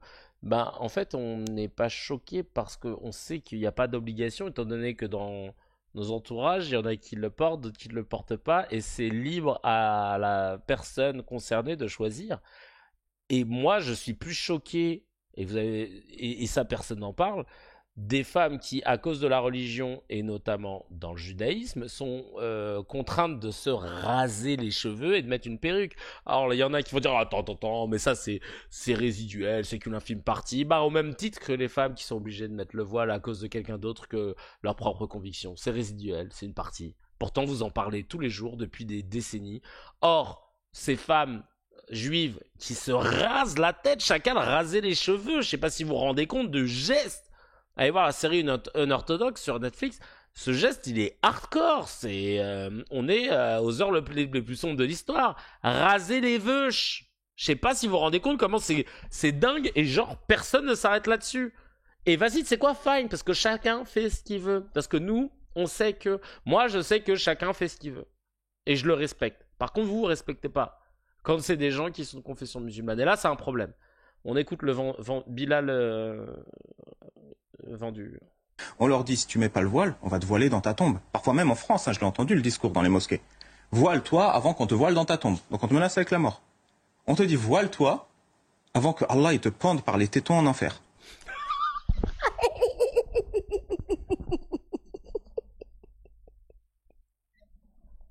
S'il vous plaît, est-ce qu'il y a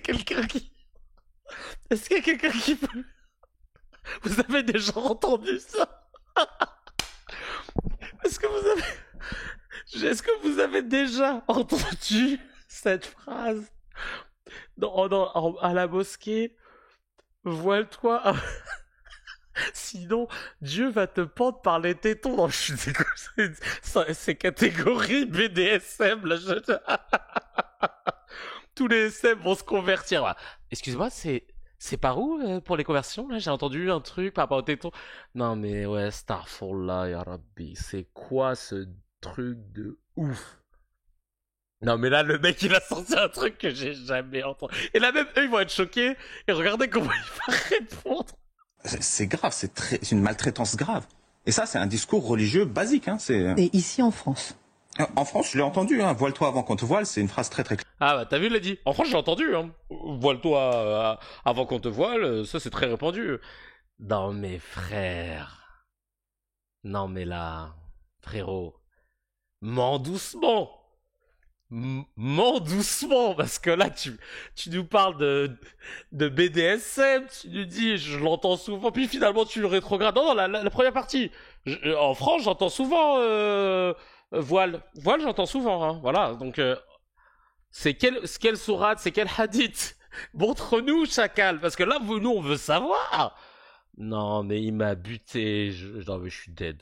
Non, je suis dead, voilà, je suis plus que dead. Classique, on peut même avoir des vidéos d'imams ou de prédicateurs sur Internet qui l'utilisent.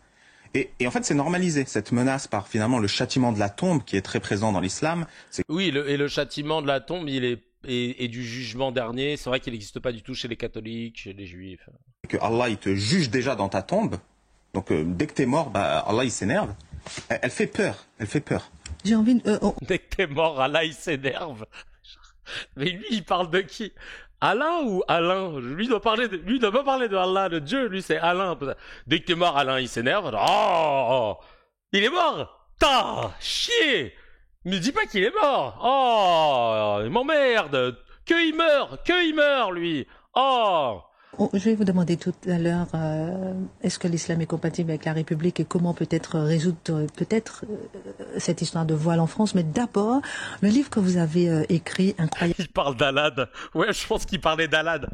Alad, il est un gars, un pote à lui qui est grave énervé, parce que lui, il est très pro-life, tu vois. Donc dès qu'il voit des gens mourir, ça le... Wow.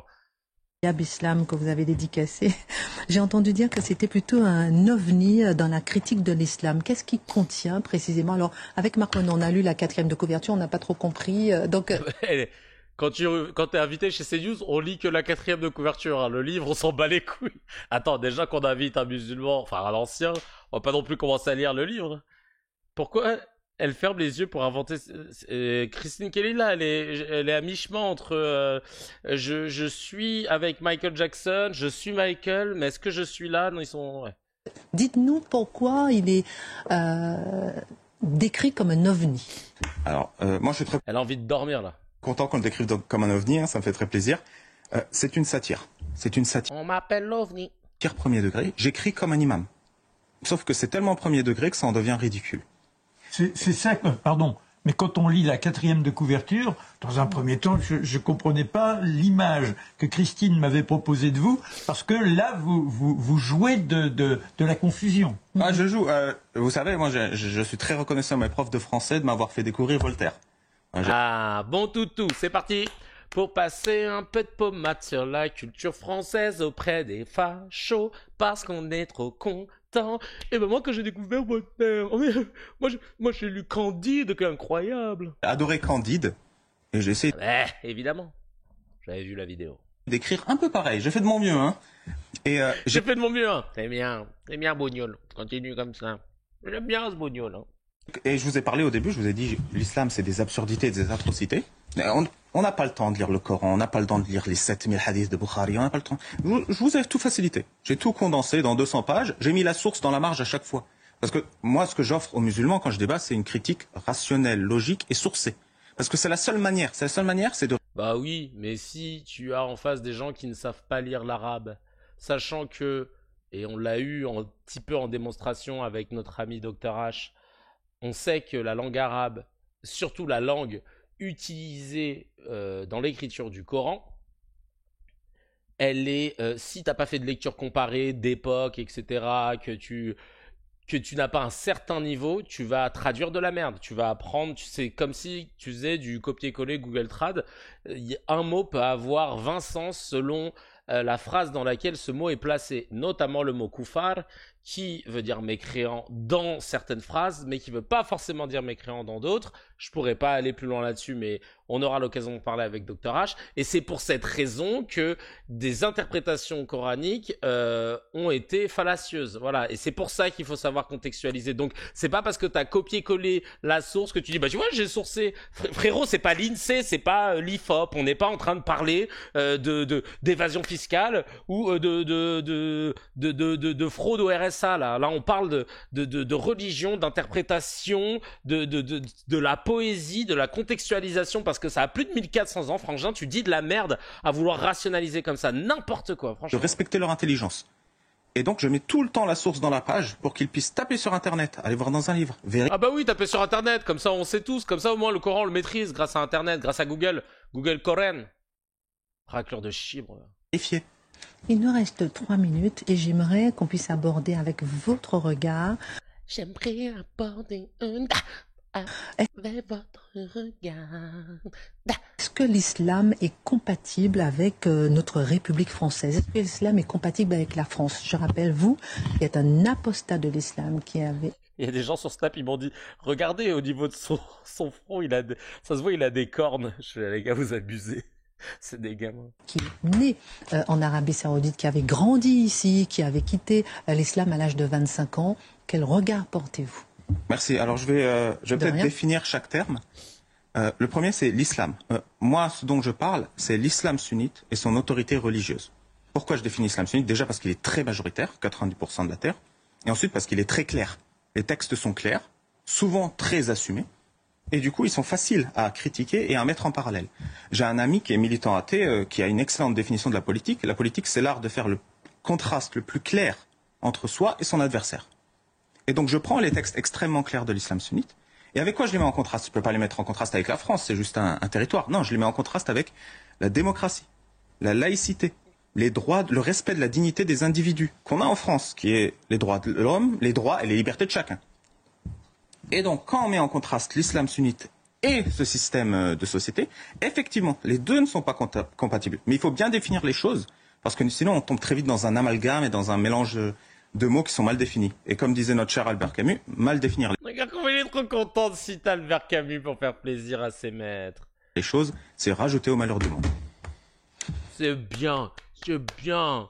Merci Bilal, j'aime bien. C'est un bon bonhomme ici, Dr Camus, j'aime bien, j'aime bien. Dernière question peut-être sur le voile, puisque c'est... Notre cher notre cher Abdel Camus, je te jure. Non mais, oh là là là là là là. Starfallah. d'actualité en France. Comment est-ce que vous voyez, ou bien est-ce qu'il faudra une... Avec Dr H, on a déjà été Abdel Camus. Ouais, avec Dr H, sachez qu'on a déjà été invité sur l'heure des pros pour parler de notre livre Fake News, évite de tomber dans le piège. Imaginez-vous, Dr H et moi sur l'heure des pros face à Pascal Pro. Eh ben, il s'est rien passé parce qu'on n'a pas du tout eu la parole. Donc, je crois qu'il a cité notre livre une fois. On a répondu d'une question et après ils se sont pris la tête sur un truc et après c'était la fin de l'émission. Voilà. Une solution pour interdire le voile, selon vous, puisqu'on a vu que c'était un sujet d'actualité ces derniers temps. Ah, c'est intéressant ce qu'il va dire Abdel Camus. Je pense, et je le pense parce que j'ai observé comment ça s'est passé dans beaucoup de pays au Moyen-Orient et beaucoup de pays en Afrique, que les fascismes, de manière générale, les totalitarismes, les sociétés autoritaires, elles adorent quand les citoyens... Si tu cherches d'autres mots, n'hésite pas. Hein. Il y a Rachel CanGPT qui peut te trouver tous les mots, tous les suffixes. Les citoyens acceptent qu'on leur retire des droits. Ils adorent. Donc si les musulmanes acceptent qu'on leur retire le droit de montrer leurs cheveux, on ouvre la porte à l'autoritarisme. Et si les musulmanes acceptent qu'on leur interdise de cacher leurs cheveux, on ouvre aussi cette porte. Vous êtes en train de nous dire que l'islam tend vers le fascisme. Tous les totalitarismes, l'islam sunnite est fasciste dans ses lois, dans ses règles. C'est très simple à prouver. Hein. La peine de mort pour celui qui est l'islam, je trouve ça un peu exagéré. Voilà. Excellent. Il est caustique. Je l'aime beaucoup. Il fera jamais partie de la famille. Oui, je l'aime beaucoup. Voilà. Et donc, je disais, pour combattre le voile, la bonne mesure, c'est pas de retirer. J'avoue, Christine Kelly, je sais pas ce qui lui prend. Elle est en volume 3%. Michael Jackson, je sais pas ce qu'elle fait. Merde. Ah non, c'est bon, j'ai cru que j'avais décroché mon micro. Non, c'est juste le chargeur. Des droits aux gens. La bonne mesure, c'est toujours d'investir sur l'intelligence des gens. Et donc ça, on est d'accord. Et c'est pas avec toi qu'on va le faire malheureusement, mais ça, on est d'accord. L'éducation, l'éducation dès le plus jeune âge. Voilà ce en quoi je crois. Charlotte, c'est beau ça, cette dernière phrase. Ah bah oui, l'éducation. Tu nous dis si tu veux qu'on baisse la lumière. Elle a dit mon bébé. Non, t'as pas dû. Elle a pas dû. Elle s'est trompée, je pense pas. Mais ouais, non, franchement, c'est une dinguerie. C'est une dinguerie. Là, je vois que je vais devoir y aller, mais je vais vous laisser avec le miel parce qu'il faut que j'aille au théâtre m'équiper. Mais alors, putain, c'est incroyable. On est plusieurs à l'avoir entendu. Bah, je vais le remettre. Vous voulez lire la dédicace, s'il vous plaît? Je relis la... Vous voulez lire la dédicace, s'il vous plaît? La dédicace. Je vais relire la dédicace. Incroyable islam pour Christine qui m'a permis de transmettre mon message aux Français. Je valide. Merci. Attends, c'est quoi son message? J'ai pas écouté, je lisais vos messages. Lire la dédicace, s'il vous plaît? Je relis. Il est trop content qu'on lise sa dédicace. Et la dédicace. Incroyable islam pour Christine qui m'a permis de transmettre mon message aux Français. Je valide. Merci. Merci. Michael, Ah, il est tout content. Vous avez vu ce que j'ai dit? Vous pouvez le lire, la dédicace que j'ai dit depuis mon message français. Oui. Ah, merci. Anos. Infiniment. Restez avec nous. Je suis dégoûté là de ce que je viens de voir. C'est dégueulasse. La maîtresse l'a complimenté devant la classe. Il est content. Il est amoureux, ouais, je te jure. Ah là là là là. C'était à vomir. À vomir. Oh là là. Dégueulasse à souhait. Dégueulasse à souhait. On fait le no comment très rapidement. Je vous lis les news. Alors c'est simple. Je lis des news. Vous n'avez pas le droit de les commenter. Voilà, tout simplement. Et ensuite, je vous lâche le miel. Et ensuite, je me barre. Vous êtes prêts? Et vous allez voir que le miel d'aujourd'hui, le petit truc pour finir avec un petit goût sucré dans la bouche, il est aux J'ai fait exprès de prendre un truc qui date, qui a quelques années, mais qui est aux antipodes de ce type d'individu. Et vous allez comprendre pourquoi. Je vais juste me moucher. C'est parti. Ah. Alors, c'est parti. Que des emojis si vous voulez réagir. On commence. Des colons israéliens ont de nouveau allumé délibérément des incendies près des vestiges d'une église du 5e siècle en Cisjordanie occupée.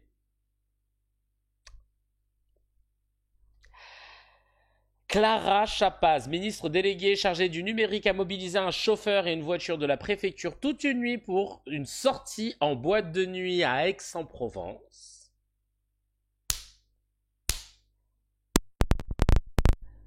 Et enfin, depuis 2022, 114 130 Ukrainiens ont été accueillis en France. Seuls 500 Palestiniens l'ont été dans l'Hexagone. Et bah allez, c'est parti, on désactive tout ça et on va finir avec le miel.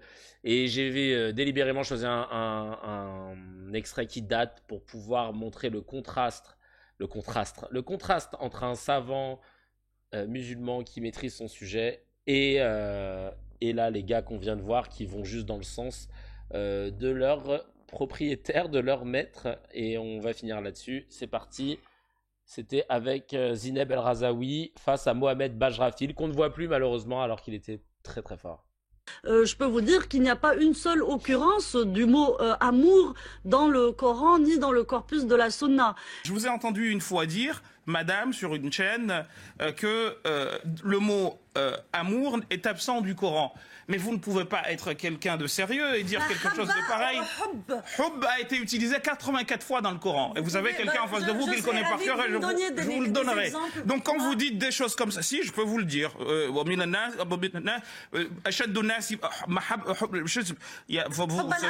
de Dieu. Ben non, même hub entre les hommes. Il l'aime et il les aime. Donc ça n'a pas de sens. Ou les mawadda.